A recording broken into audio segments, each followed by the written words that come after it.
According to Iraj Abedian, the 2013 budget could be the toughest in over a decade.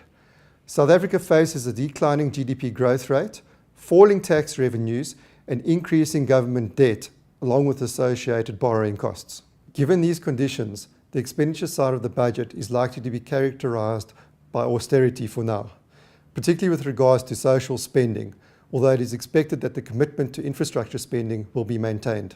For the first time in many years, the revenue side of the budget is likely to come into sharp focus.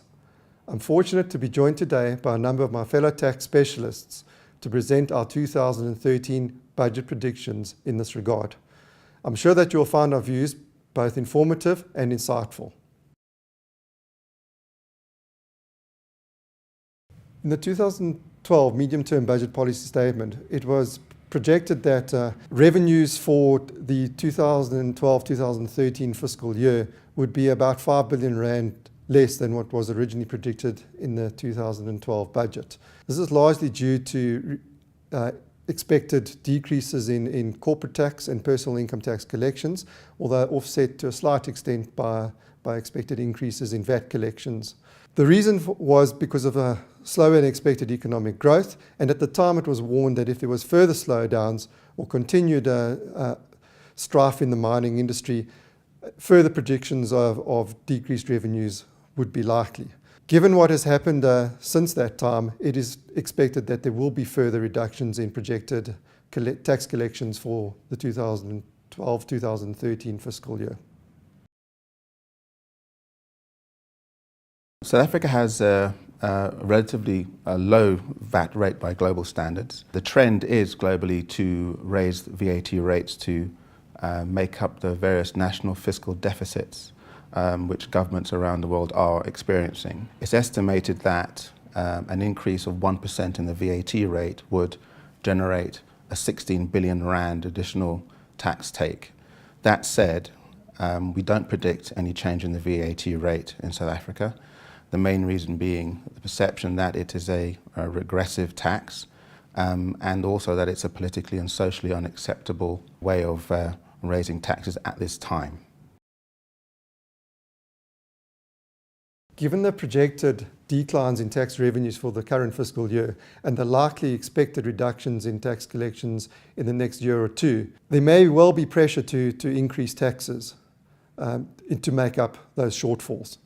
Insofar as corporate tax is concerned, it is not expected that there will be an increase in the current tax rate of 28%. The reason for this is largely because this would negatively impact on South Africa's corporate tax competitiveness globally. Insofar as personal income tax rates are concerned, it is expected that there will be inflationary relief, particularly for low-income earners. However, again, given the pressures on revenue collections, it may well be possible that there will be, for high-income earners, there will be increased tax rates. We predict that there's a 50% chance of the maximum marginal tax rate for high-income earners being increased from the current 40% to 42%, and that even there's an outside chance that a super tax rate of 45% could be introduced for high-income earners earning possibly in excess of 1 million rand per year. On the carbon tax front, it is expected that there will be an update on developments in that regard.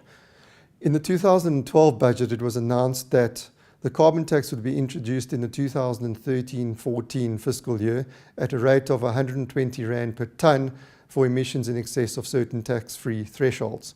It was expected that a discussion document would be issued during the course of 2012. However, no document has been issued to date, and it is expected that if the carbon tax is to go ahead, that will be delayed by at least another year. Our hope is that the discussion will now move from the carbon tax being a fait accompli to a discussion on the overall merits of introducing a carbon tax at all. In the 2012 budget, it was announced that a new gambling tax at a national level of 1% of gambling tax revenues would be introduced from 1 April 2013. There have been no further developments on that front since the time of the budget. It is therefore expected that that tax will be delayed by at least another year.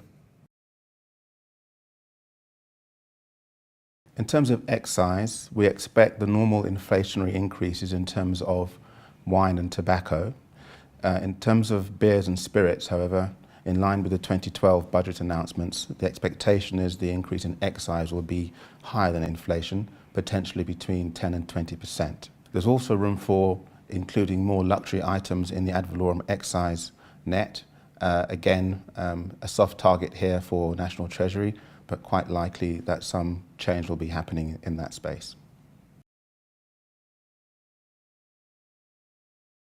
On national health insurance, it was announced in the 2012 budget that a discussion paper on the funding thereof would be released during the course of that year.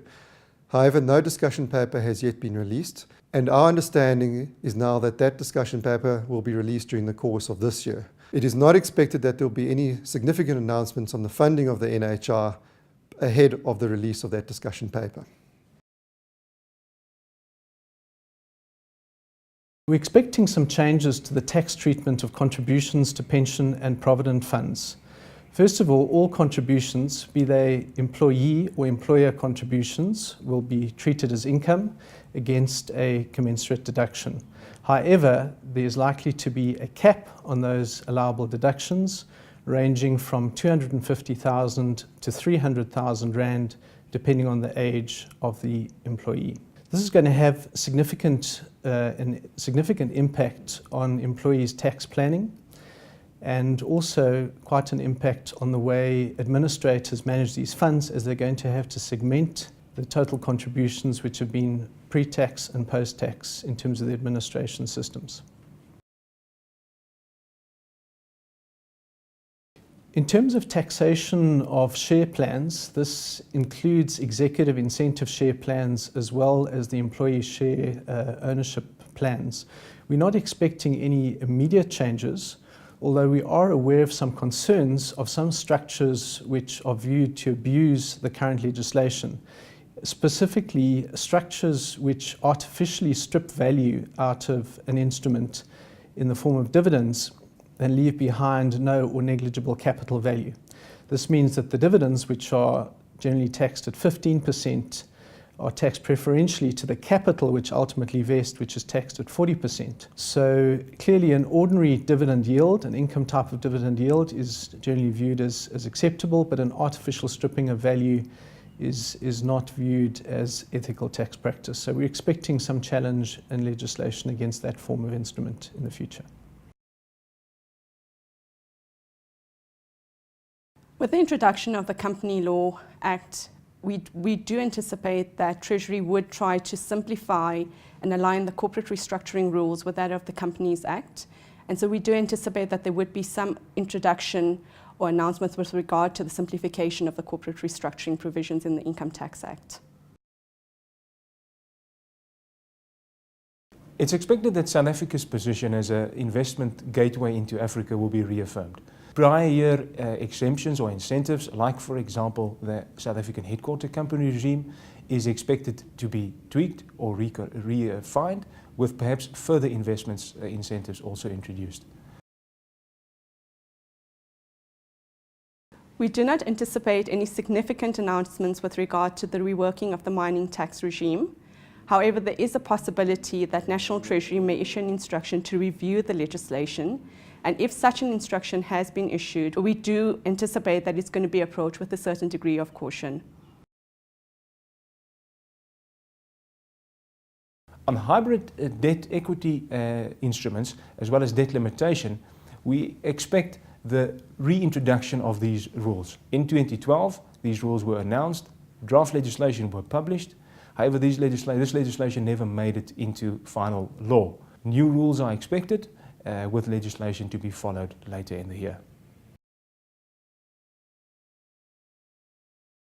It is anticipated that there would be announcements with regard to special tax incentives, such as reduced tax rates and other tax-related incentives with regard to companies that operate in special economic zones. It's expected that there will be a reaffirmation of the transfer pricing as a focus point by National Treasury. We are hoping for additional guidance in the form of interpretation notes as well as the fact that we will be closely monitoring the possibility of domestic transfer pricing being introduced. We expect the continuation of the recent trend of National Treasury focusing specifically on what they perceive to be abusive tax practices. Specific tax legislation on these practices is likely to be announced, with legislation to be followed later in the year.